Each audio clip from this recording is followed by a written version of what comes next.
Shalom Obracha, bonsoir, que le bon Dieu vous protège, vous donne la santé. J'ai un peu la voix un peu rouillée, donc il ne faut pas faire. Ne faites pas attention à ma voix. J'ai attrapé un petit froid et bon, c'est comme ça. Le chaud, le froid, le chaud, le froid. Mes amis, dans la vie, il faut être toujours positif. Lorsqu'on est positif, c'est qu'on croit en Akadosh Baruch Hu. Beaucoup des fois, on a des doutes. Et lorsqu'on a des doutes, on devient négatif. C'est pas facile d'être positif, mais celui qui a les monas au Akadosh Baruch Hu, tout ce qu'il voit, tout ce qui arrive, il le voit bien. Mes amis, lorsqu'on réfléchit un peu, Yitro, il était le beau-père de Moshe Rabbeinu. Yitro, il a entendu tous les miracles que Hachem il a fait au béni Israël lorsqu'ils ont quitté l'Égypte. Yitro, il était le seul qui a réfléchi à tout ce qu'il a entendu, parce que tout le monde a entendu. Tout le monde a entendu les miracles. Beaucoup de fois, on entend des miracles des tzadikim. Est-ce qu'on change? On ne change pas. Beaucoup de fois, on voit la main d'Hachem. Est-ce qu'on change? On ne change pas. Ça veut dire, c'est bon, c'est bien. Yitro, il a entendu ce que Hachem il a fait. Déjà, il a commencé à réfléchir à venir. Se convertir. D'ailleurs, c'est la raison pourquoi on aurait pu dire qu'il n'allait pas venir. Parce que nos sages ils disent qu'il a écouté deux choses qui l'ont poussé à venir pour se convertir. La première chose, les miracles qu'il y a eu en Égypte, les miracles lorsque les Juifs ils ont traversé la mer, ça lui donnait beaucoup de courage dans sa tête de venir. Mais il n'était pas à 100% sûr de venir. Alors, ce qu'il a complété pour venir et se convertir, venir au désert et se convertir au judaïsme, c'est parce qu'il a entendu la guerre de Amalek. Qui était Amalek? C'était pas une superpuissance. C'était une tribu. Une tribu qui sont venus faire la guerre aux Juifs. Et le fait qu'ils sont venus faire la guerre aux Juifs, ça a fait un boom dans le monde entier. Parce que lorsque les Juifs ils ont quitté l'Égypte, lorsque les nations ont entendu les miracles qui se sont passés en Égypte, les miracles dans la mer, le monde entier a couronné le bon Dieu. Le monde entier a dit, il n'y a que Hachem, en od milebado. Même les nations, même les idolâtres. À cette époque, le monde était presque tout le monde idolâtre. Chacun il avait un dieu. Mais il n'y avait pas encore des gens qui croyaient en Hachem, le Créateur. À cette époque, il n'y avait que les Juifs qui avaient la Emouna. Les Juifs, ils sont les descendants d'Abraham, Yitzhak et Yaakov.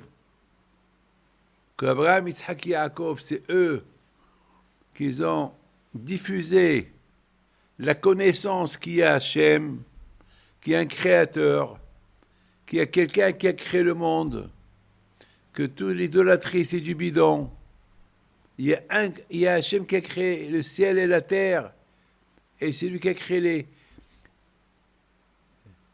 le soleil, la lune, les étoiles, la mer, l'air, les rivières, tout ce beau monde que vous voyez. Abraham, Yitzhak et Yaakov ont diffusé la connaissance d'Hachem dans le monde entier.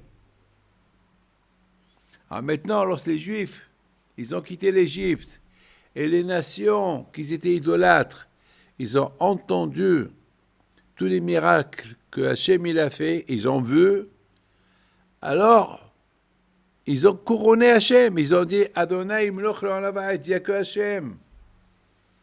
Ils ont décidé que ça y est, ils ont pris l'idolâtrie, ils l'ont jeté. Waouh! C'était quelque chose de magnifique. Et je pense même, ils n'étaient pas loin de venir aussi au désert et accepter la Torah. Mais il y a eu quelque chose qui s'est passé. Il y a eu Amalek. Amalek, c'est le négatif. Amalek, c'est le doute. Amalek, c'est le Sahara. Amalek, il était le petit-fils de Esav, qui était le frère de Yaakov.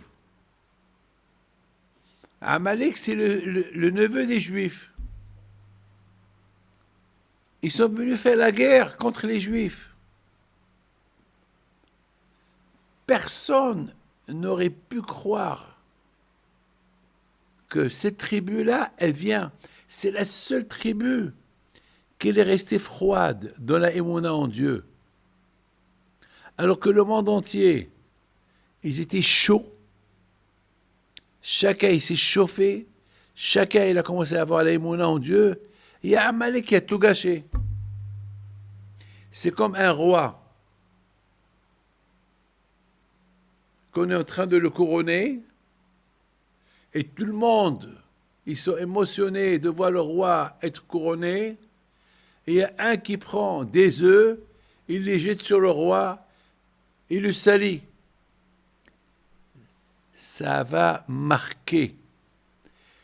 Ça veut dire, ça va tâcher toutes les honneurs que tout le monde fait au roi. Ça va tâcher. Il y a plus cette sensation qu'il y avait pendant le couronnement. Une fois, j'étais en train de donner un cours de Torah à Paris. Et les gens, ils étaient chauds. C'était à l'époque, lorsqu'il y avait la guerre du Golfe. Et j'ai parlé sur Mashiach. Et j'ai dit, avant que Mashiach, il va venir, on va avoir beaucoup de guerres, etc., etc., etc. Il y avait au moins 1500 personnes. Il y a un qui s'est levé, il a dit, Monsieur le rabbin, comme ça devant tout le monde, c'est du bidon. Ça a cassé. Tout le travail que j'ai fait, pendant quelques instants, tout le monde était émotionné, avec une grande émotion. Il y a un qui m'a tout cassé.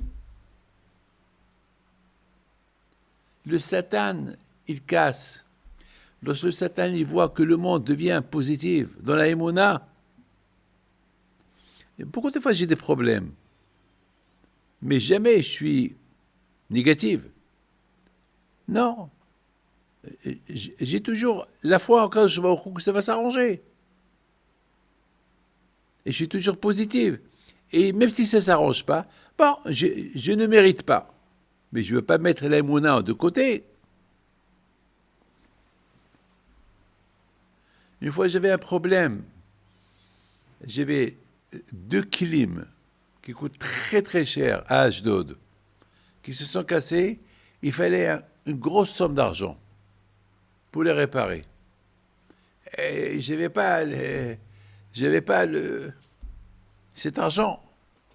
Il faisait chaud. Il y a une clim qui s'est cassée et l'autre, elle était un peu en voie de se casser elle aussi. de s'éteindre. Et c'était Shabbat. J'ai prié à Hachem qu'elle ne tombe pas en panne, comme ça on ne va pas crever de chaleur. Alors, il y a quelqu'un qui me dit, Rabbi David, vous priez uniquement pour ne pas qu'elle tombe en panne, pour ne pas qu'on crève de chaleur, mais tu pries pas pour l'argent, parce que maintenant il faut payer deux. Il faut acheter deux. J'ai dit non, pour le moment je prie pour aujourd'hui. Pour demain, chez mes grands, si aujourd'hui elle tombe pas en panne, eh bien, Azat Hashem, c'est que demain le bon Dieu il va m'envoyer l'argent. Il va pas me envoyer Shabbat. Je suis resté positif. Et ce monsieur-là, il m'a un peu cassé. Mais tout de suite, je me suis repris. Le Tzara a toujours pu te casser.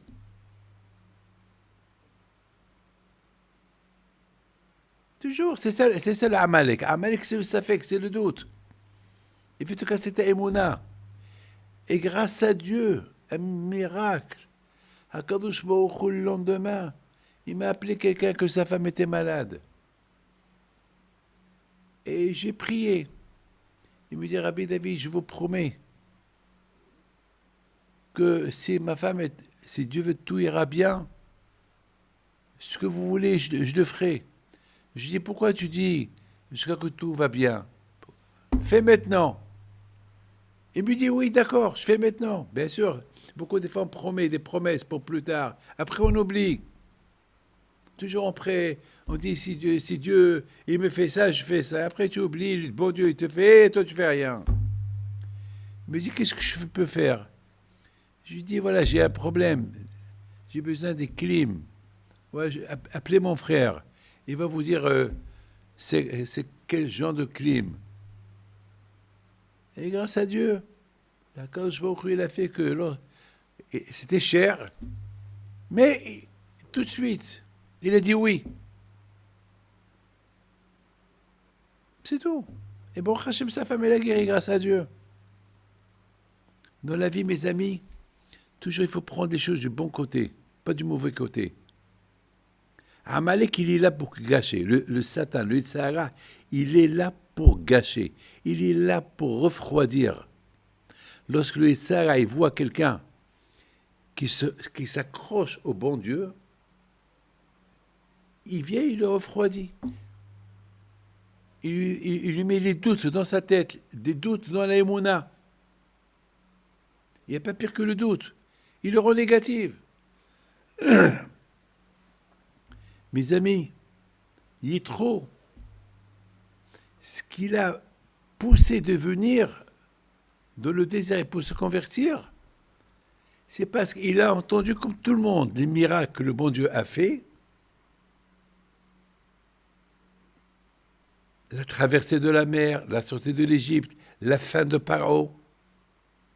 Mais après il a entendu, et il a vu que tout le monde était chaud, et tout le monde a couronné le bon Dieu. Mais après il a entendu le négatif. Il a entendu le positif, et après il a entendu le négatif.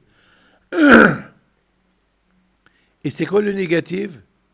Amalek qui est venu refroidir les Juifs de leur émouna.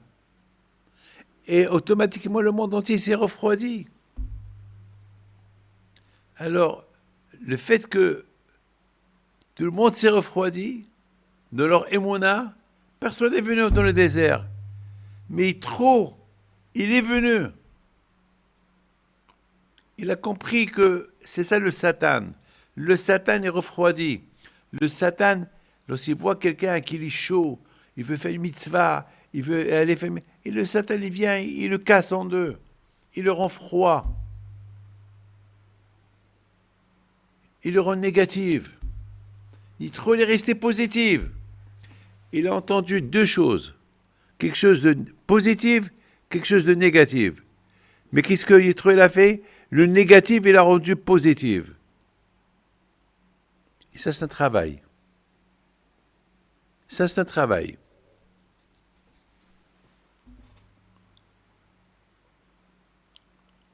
Mes amis,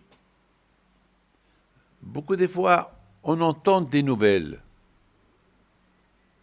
Les nouvelles, ça dépend. Il y a des bonnes nouvelles, il y a des mauvaises nouvelles. Et pourquoi des fois les mauvaises nouvelles, ils nous rendent négatives? Et pourquoi le bon Dieu a fait ça? Et pourquoi le bon Dieu a fait ça? Et pourquoi le bon Dieu a fait ça? Mais qui es-tu toi pour dire pourquoi le bon Dieu il a fait ça? Qui es-tu? Qui es-tu? J'ai eu, mes amis, une très belle histoire que je vais vous raconter. Et avec cette histoire-là, vous n'allez pas me dire qu'il n'y a pas Hachem, que Dieu préserve. Vous savez, mes amis, j'avais besoin de quelque chose. Vous savez, je suis diabétique, je prends des cachets et beaucoup des fois, ça m'arrive que j'oublie de prendre des cachets.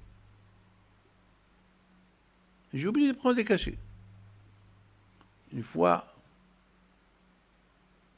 c'est pas que j'ai oublié, j'ai voyagé et j'ai pas pris avec moi du tout les cachets. Et je sentais que j'étais dans un avion, il y avait un long voyage. Et à un moment donné, je me sentais pas bien. Parce que je crois que le taux du diabète, ou il est monté, ou il est descendu. Et puis, il y avait quelqu'un qui était à côté de moi, pas loin. Il est venu me poser une question sur la Torah. Il avait une barbe.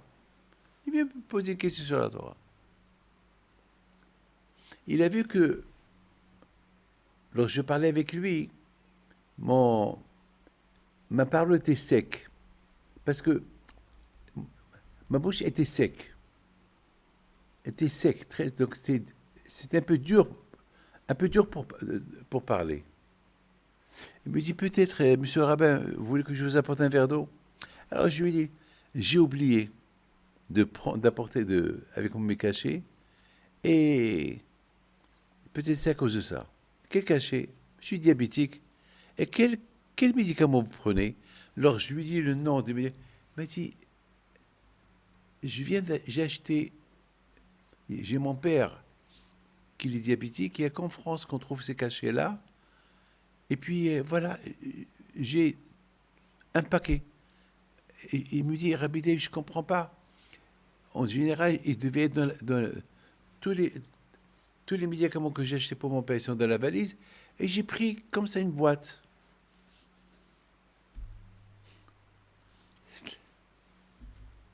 Regardez comment Akadosh Baruch Hu. Mes amis, regardez comment Akadosh Baruch Hu, ce que toi tu n'as pas pensé pour toi, Akadosh Baruch Hu a pensé pour toi, il te mène à un autre. Mais pendant un moment donné, presque une question, elle est venue dans ma tête. Avant que ce juif-là, il vienne chez moi pour me poser cette question dans l'avion. Pourquoi Hachim m'a fait ça? Pourquoi Hachim ne m'a pas rappelé pour que je prenne les billets? Pourquoi je les ai oubliés? C'est ce que Hachim, il n'aime pas. Il n'aime pas qu'on pose des questions. Pourquoi? Il n'aime pas. Et finalement, mes amis, tout de suite, je me suis dit, bon, si Dieu veut que tout ira bien, j'arrive à destination et je prendrai les médicaments. Mais déjà, Akadosh Baruch Hu, il a prévu quelqu'un pour moi. Quelqu'un au lieu qu'il met la boîte de médicaments de diabète dans la valise, il a prise avec lui dans son sac. C'est pas logique. Ne me dites pas qu'il n'y a pas Hachem. La vie entière notre vie entière, c'est le négatif et le positif. Notre travail à nous dans ce monde-là, c'est de rendre le négatif positif. Par exemple, lorsqu'il y a quelqu'un qui quitte ce monde, bien sûr, ça fait de la peine. Ça fait de la peine. Mais il y a un positif qui va sortir de cette affaire-là. C'est que nous, on va faire tchouva. C'est que nous, on va faire tchouva. Ben, tu vois, c'est ça la vie. La vie de chacun, c'est comme ça. Donc, il faut se renforcer. Il faut faire des réserves de mitzvot. Yitro, il a entendu deux informations. La première était bonne, très positive. Les miracles que Hachem a fait avec le peuple juif, très positive. Des miracles. De l'autre côté, il a écouté quelque chose de très négatif. Il a vu Amalek qui vient, il fait la guerre aux Juifs, il a refroidi le monde entier. Lui aussi, il aurait pu se refroidir, comme tout le monde se refroidit.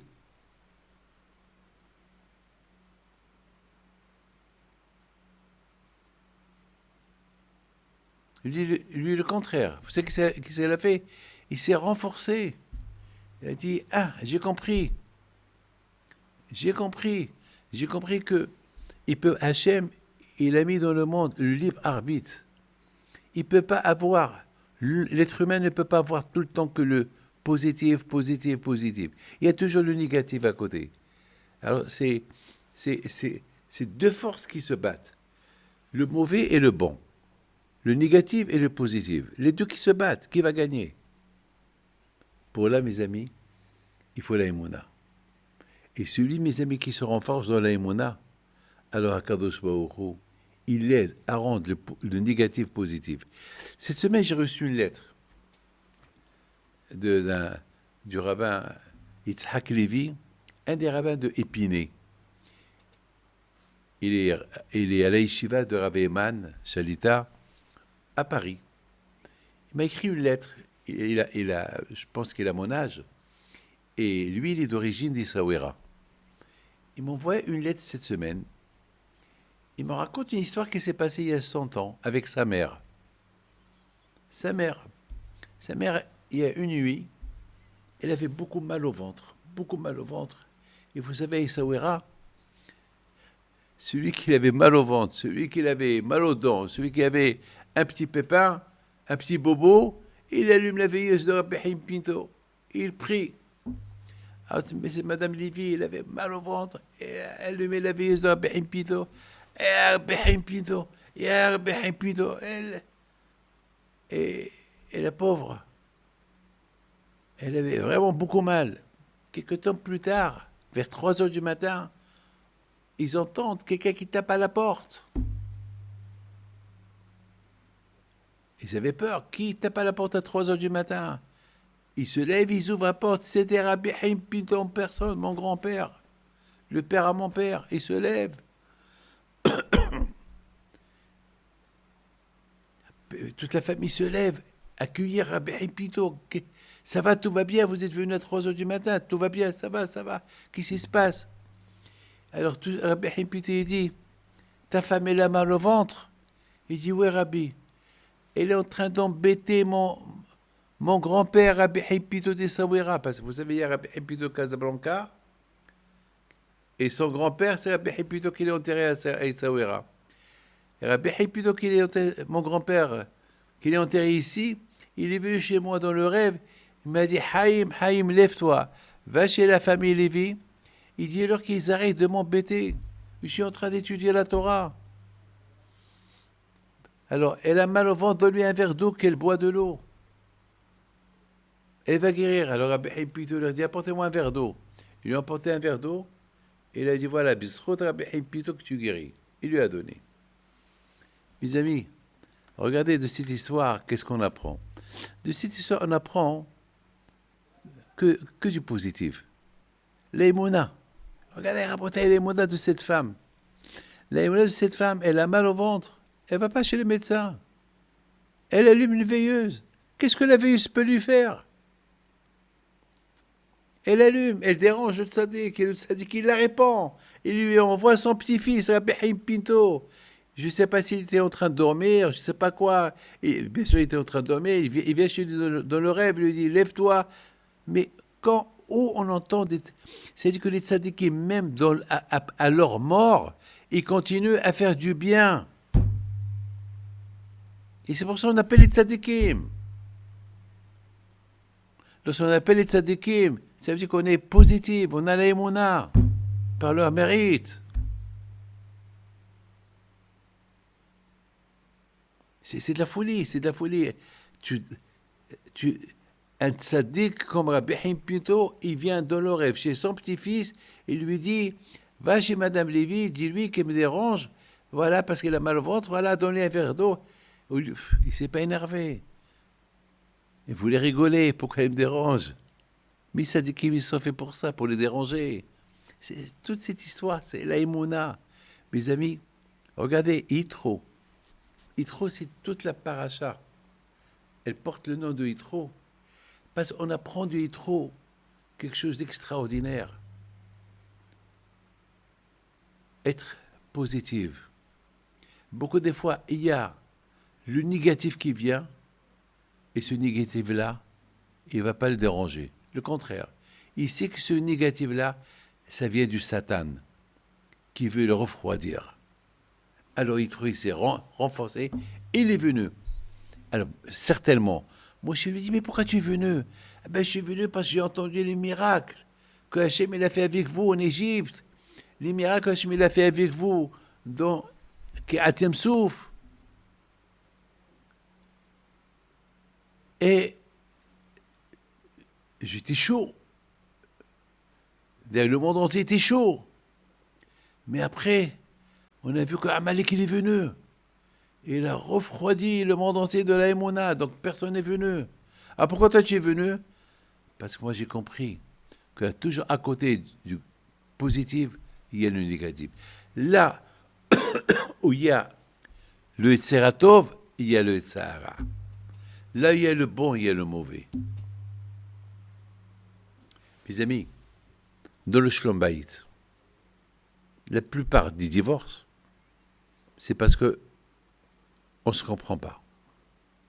Parce que on reste négatif. Ouais, ma fille du mal, ouais, elle préfère sa mère, ouais, elle préfère sa mère que moi, ouais, toujours. C'est ça qui fait le négatif. On juge bien la personne. Voilà la chose positive. Vous savez, beaucoup des fois, on critique quelqu'un. Mais avant de critiquer quelqu'un et voir les défauts de ce quelqu'un, pourquoi tu ne vois pas tes propres défauts à toi? Pourquoi? C'est ça, mes amis, la Torah, elle est extraordinaire. Dans Matan Torah, on apprend la Torah que Hachem nous a donnée, elle est super. Elle est super. Je vous en prie, écoutez ce que je vais vous dire. Vous savez quelle est la raison que Yitro, il est venu se convertir? Parce qu'il a entendu qu'Amalek, il est venu faire la guerre contre... Parce que le fait qu'Amalek, il est venu faire la guerre contre les Juifs, ça veut dire qu'il est venu faire la guerre contre le bon Dieu. Parce que tous les miracles que les Juifs ils ont eu, c'est le bon Dieu qui leur a fait. Donc maintenant qu'il vient leur faire la guerre, ça veut dire qu'il fait la guerre au bon Dieu. Donc, a priori, Yitro, il devait se refroidir. Mais vous savez comment Yitro, comment il est resté chaud. Et le contraire, il est venu pour se convertir. Deux choses ont poussé Yitro pour se convertir au judaïsme. Les miracles qu'il a entendus et la guerre de Amalek. Le contraire, la guerre de Amalek, c'est pas ça qui va le pousser pour venir se convertir. Non. Il s'est dit, mais quelle chutzpah, quelle arrogance. Comment il a pu faire une chose pareille? Comment? Avec tout ce que Amalek il a entendu, au lieu qu'il se réchauffe, qu'il chauffe son cœur dans la émotion en Dieu, lui, il est resté... il vient faire la guerre contre Dieu. Quelle arrogance!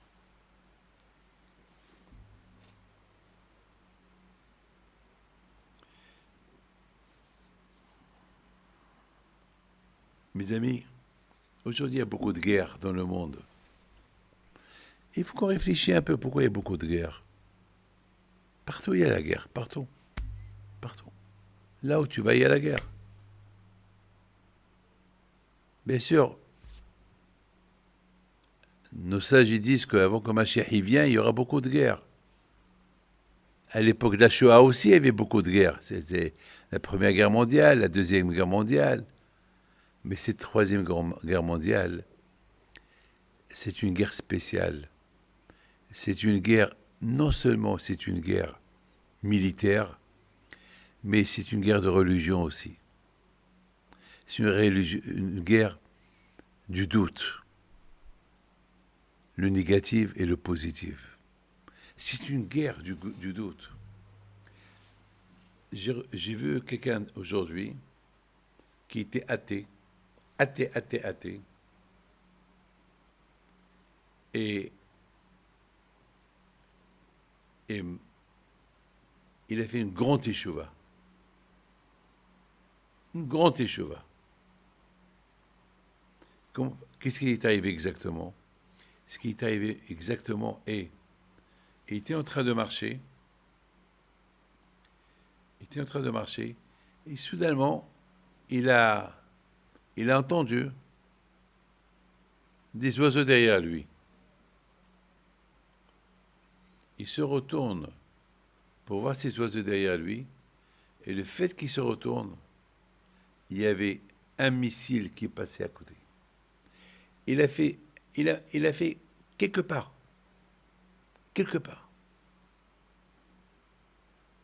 Pssst. Il aurait reçu en pleine tête. Il aurait été déchiqueté.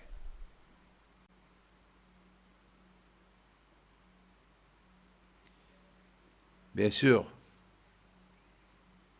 ça l'a réveillé. Alors, je pose la question. Pourquoi tu n'as pas dit c'est une coïncidence? Pourquoi tu es devenu religieux? Tu as commencé à mettre tes tefilines, tu as commencé à faire Shabbat. Pourquoi tu n'as pas dit c'est une coïncidence? Il y a beaucoup de gens qui disent coïncidence. Vous savez qui me répond? Il y a des coïncidences, Il faut être bête pour dire c'est une coïncidence. Et je ne suis pas bête. Le bon Dieu m'a sauvé. Je ne suis pas bête.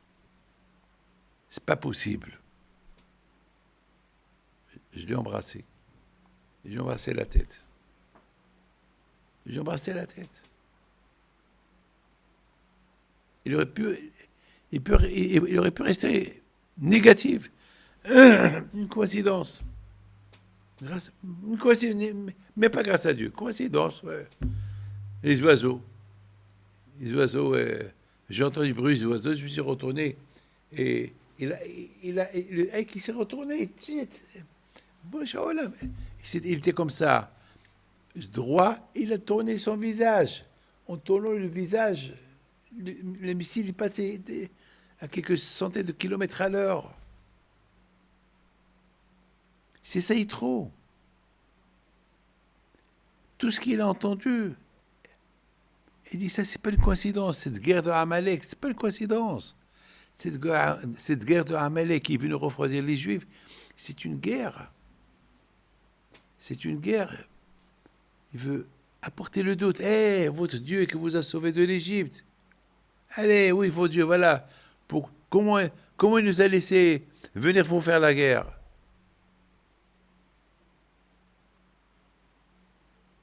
Justement, il n'est pas resté négatif. Il a dit, c'est ça la vie. La vie, c'est là où il y a le bien, il y a le mal. Là où il y a le Tzara, il y a le Tzaratov. Là où il y a le Tzaratov, il y a le Tzara. Dans Shlom Bayit, c'est pareil. Ça peut arriver que... Vous savez, je raconte une belle histoire que j'ai vue que la semaine dernière. Très belle histoire. Je recevais les gens, vous savez, je me régale, je m'éclate beaucoup des fois des histoires de Shlom Bayit. Il y avait un couple, mais c'est pas un couple jeune, un couple vieux. Ça veut dire ils ont 65 ans, 67 ans, quelque chose comme ça. Et puis, ils sont venus les deux, et vous savez, ils ne se parlent pas. Alors, en général, je reçois les gens, ils sont assis à côté de moi, en face. On me dit pourquoi ils sont venus. Mais les deux, ils me regardent, Ah, j'ai compris. Alors, je regarde le monsieur. Oui, en quoi je peux vous aider? Et il me dit, peut-être elle a quelque chose à dire. Mais regarde-la. Ne la regarde pas. Je la regarde. Madame, non, je ne sais pas. C'est lui qui veut vous voir. Bah, j'ai compris qu'ils sont en guerre. Alors j'ai écouté. Si vous êtes en guerre, c'est dehors. Ici chez moi, étalez votre saleté. Qu'est-ce que vous voulez? Divorcer? Rester marié? Rester en guerre? Alors qu'est-ce que vous faites chez moi? Qu'est-ce que vous voulez? Mais arrêtez de que chacun il lance la balle à l'autre. Qu'est-ce que vous voulez? Alors, j'ai vu qu'ils étaient un peu gênés tous les deux. J'aurais dit, vous savez quoi? Je vous donne un conseil. Divorcer. Alors, elle me regarde. Lui, il me regarde. Ah bon? Vous savez même pas pourquoi on est venu. Ben oui, je vous conseille, divorcer.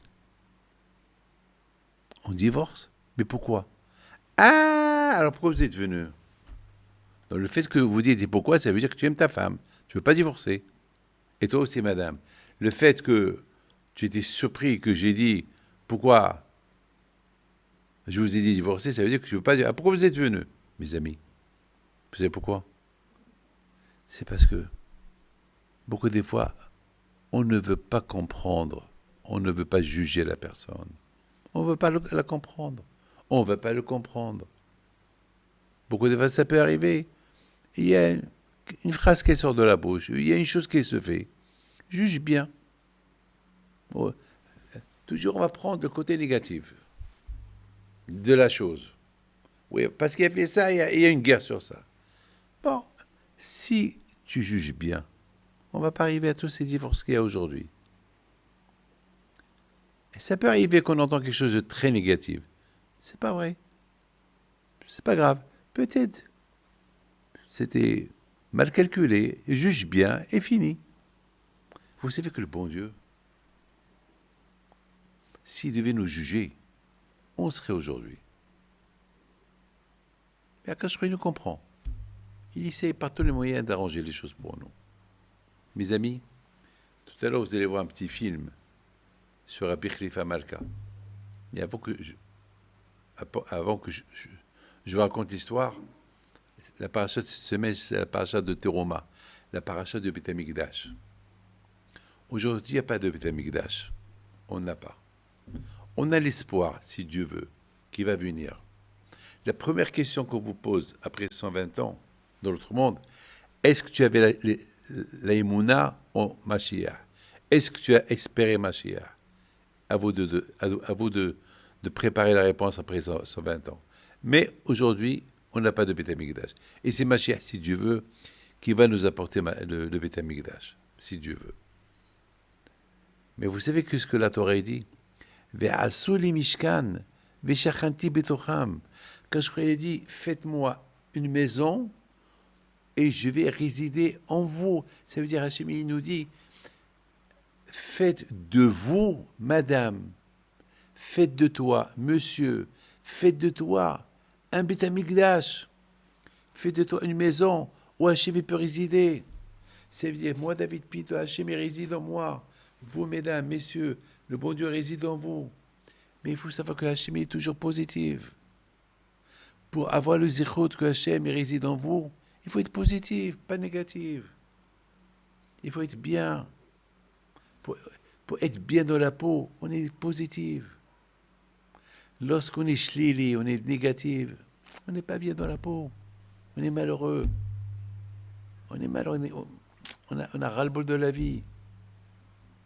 Même maintenant que c'est la guerre, on prie. On prie à Kadosh Baruch Hu. On prie pour les otages. On prie pour la paix. On prie pour la paix dans le Moyen-Orient. On prie. On ne voit pas le côté négatif. Qu'est-ce qui va se passer? Il y a des menaces. Oh. Mais on voit le côté positif. Peut-être, si Dieu veut, ça va s'arranger. Voilà. Le juif, toujours, il dit, il pense à... Il a les monas à Kadosh Baruch Hu. Je raconte une belle histoire. Vous savez, Rabbi Khalifa Malka, Alav Shalom, il est enterré à Agadir. Vous allez le pèleriner maintenant.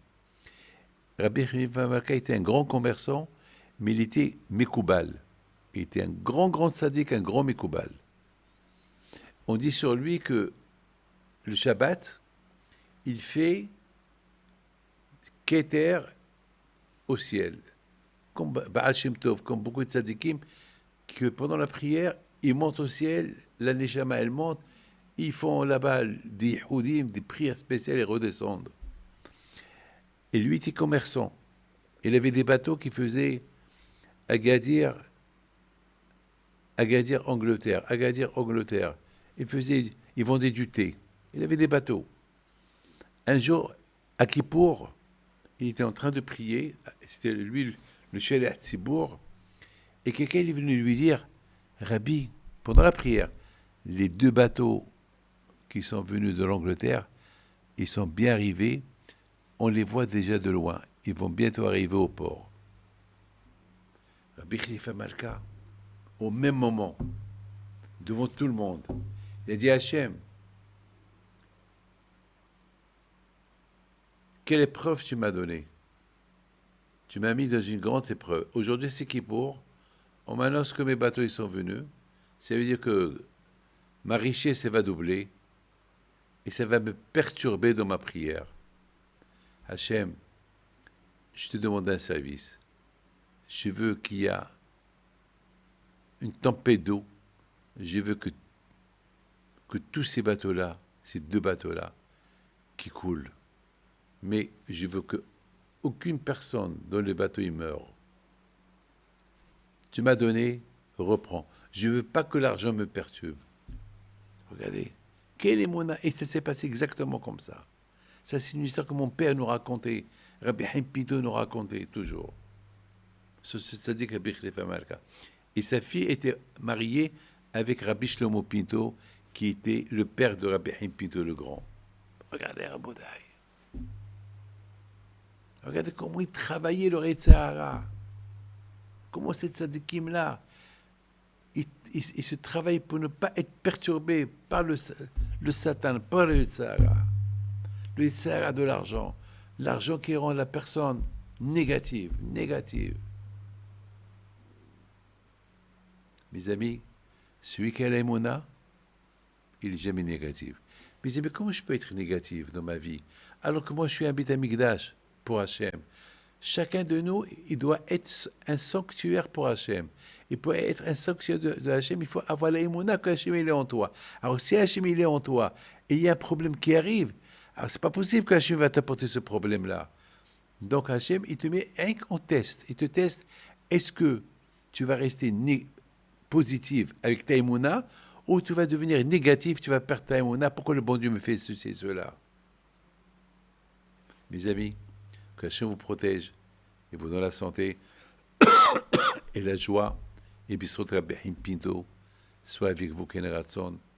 Ce cours de Torah, je le fais à la mémoire de tous ceux qui nous ont quittés pendant cette guerre et les gens qui nous ont quittés pendant cette période. Que Hachem vous protège, Amen.